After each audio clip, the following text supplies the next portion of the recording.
Baik. Bismillahirrahmanirrahim. Assalamualaikum warahmatullahi wabarakatuh.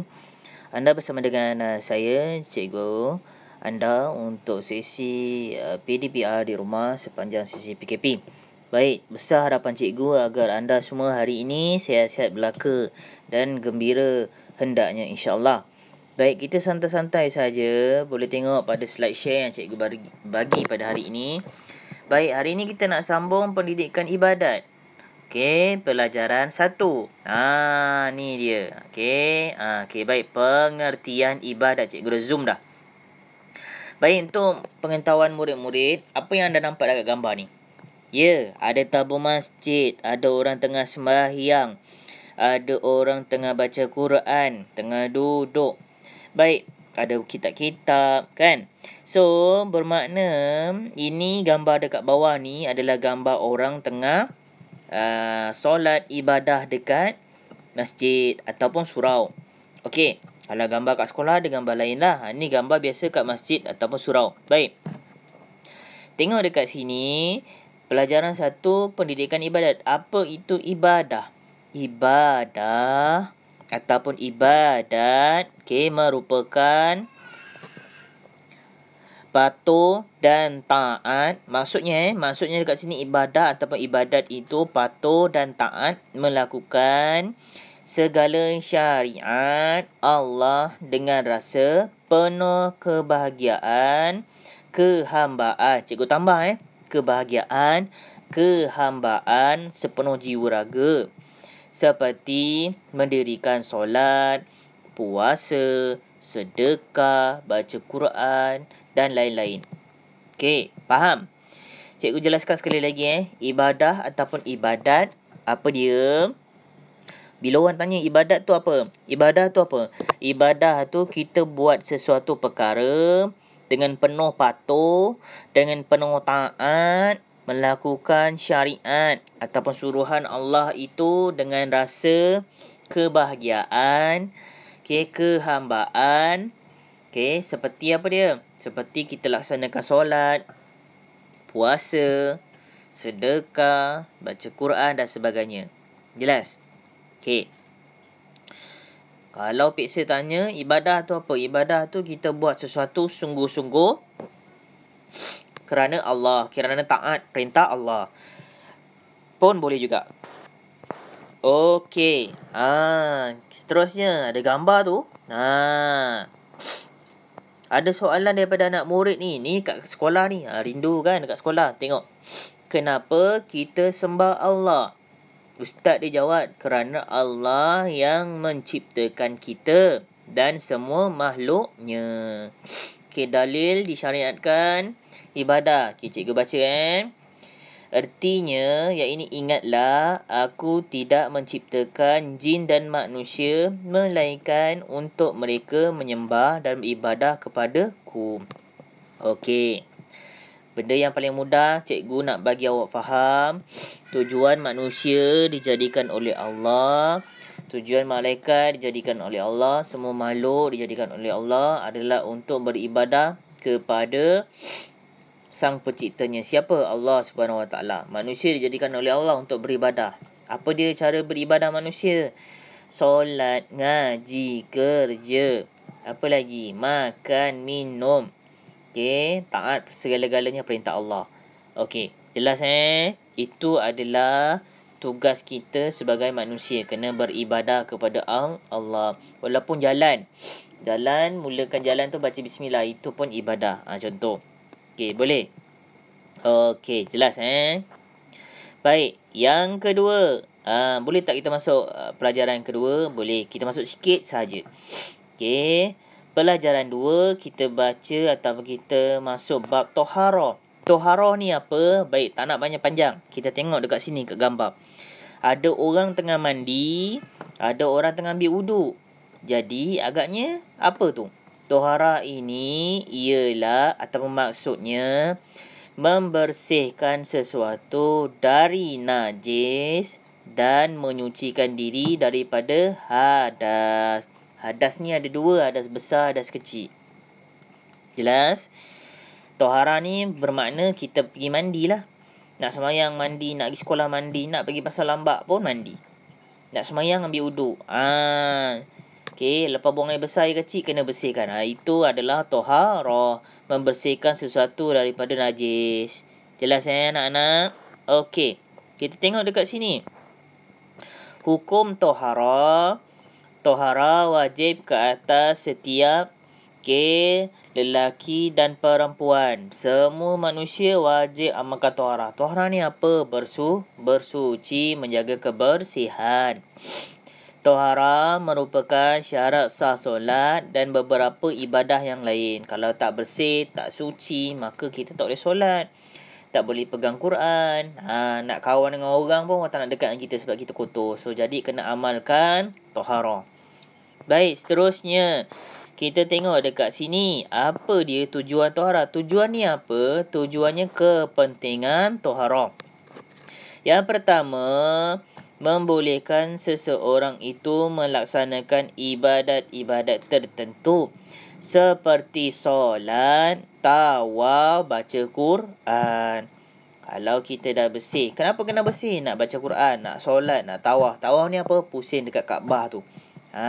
Okey, jelas 2. Okey, melindungi diri daripada penyakit. Kalau tak mandi, badan kotor. Bila badan kotor, penyakit lekat dekat badan. Nak makan tak basuh tangan. Akhirnya kita makan kotor-kotor, perut kita sakit. Macam tu juga hidup. Kalau kita tak mandi, tak jaga kebersihan, badan kita lemah, sakit. Bangun pagi-pagi ni tak mandi, pergi kelas terus. So akhirnya kita tak boleh berfikir. Sebab tu kalau bangun pagi kena basuh muka, gosok gigi, mandi lagi baik. Supaya apa? Otak kita cergas. Macam tu. Boleh Baik, yang ketiga. Membentuk diri sentiasa dalam keadaan bersih. Kalau kita dah mandi, bermakna badan kita bersih. Badan kita bau wangi. Betul tak? Pakai bedak dan sebagainya. Itulah tujuan toharah. Yang keempat, mendapat ganjaran pahala. Ya, apabila kita bersih, mestilah Allah nak bagi hadiah kat kita. Apa dia? Pahala. Baik, kita tengok dekat sini. Okey, hukum dan bahagian air. Air terbahagi kepada 4 bahagian. Air yang buat toharah tau. Untuk mandi, untuk bersuci. Yang pertama, air mutlak. Air musta'mal.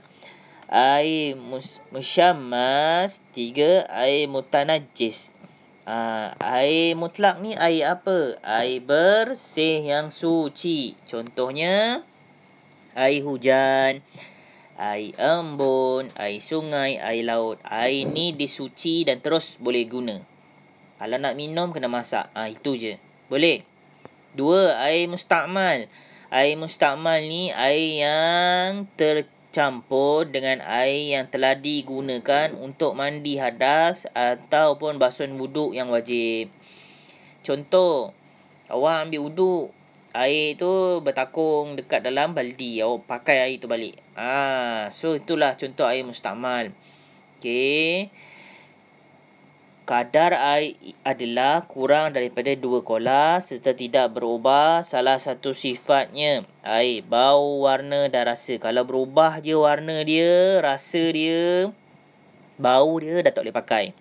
Hukum air di dalam baldi yang telah bercampur dengan air sembahyang ataupun basuhan anggota wuduk. Yang pertama, hukum dia apa dia? Suci. Maksudnya air tu suci, bersih, tetapi tidak menyucikan yang lain.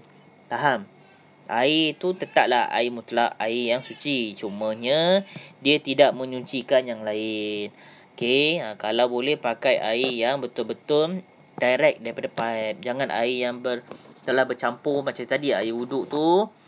Dia dalam satu baldi. So dia sikit saja. Kalau dia contoh satu kolah yang besar ataupun mandi kat air terjun, tu tak ada masalah, dah lebih sangat.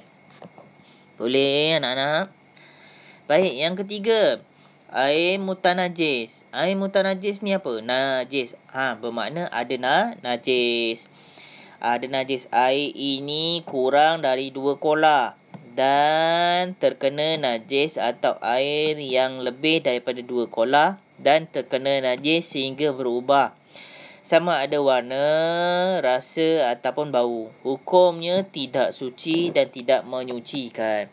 Ya, sebab apa? Dan namanya mutanajis. Ada najis bercampur dengan najis. So, apabila kena dengan najis, dia tak boleh digunakan. Kalau gunakan, nanti kita sakit, ada penyakit. Dan tak bersih lah air tu sebab ada najis. So, tak boleh guna. Faham? Okey. Yang keempat, yang terakhir, musyammas. Air musyammas ni apa? Air yang tersimpan dalam bekas yang boleh berkarat dan terjemur di bawah panas matahari di negeri yang beriklimnya, cuacanya panas. Contoh dekat Arab, ada satu bekas tu ada air. So, bekas tu terkena lama dekat cahaya matahari. So, itulah air musyammas. Ataupun awak guna air tu letak dalam bekas yang mudah berkarat. Itu pun kategorinya air musyammas. Hukum dia apa dia? Suci. Lagi menyucikan tetapi makruh menggunakan. Kerana ditakuti membawa mudarat seperti penyakit kulit. Dah terdedah lama, air dekat berkarat. Kalau kena kat kulit, boleh luka. Akhirnya, kalau ada luka tu boleh merebak lah kuman-kuman tu. Sebab tu tak boleh. Boleh anak-anak? Boleh. Seterusnya, kita tengok dekat sini. Air hujan. Ini contoh-contoh air mutlak. Tadi cikgu dah sebut. Air hujan. Air laut. Air embun. Air embun ni pagi-pagi bangun dekat daun ada basah-basah sikit, tu air embun. Air sungai, tu gambar dia. Okey, air mata air. Air mata air kat mana cikgu? Baik, air mata air ni dia keluar daripada dalam tanah. Air telaga. Air telaga pun dia keluar daripada dalam tanah. So, dia telah dikepung, akhirnya boleh ambil. Orang dulu ada benda ni, sekarang tak ada. Air salji. Kat Malaysia ada tak? Kat Malaysia, Malaysia tak adalah air salji. Kat tempat lain ada. So, jadi, okay, bersyukur tak kita hidup. Bersyukur. Jadi, sampai di sini dahulu untuk 2 bab kita pada hari ini. Okay, kita sambung dekat grup WhatsApp masing-masing untuk huraian ataupun kalau ada sebarang soalan, boleh tanya dengan guru kelas masing-masing. InsyaAllah. Sekian, terima kasih.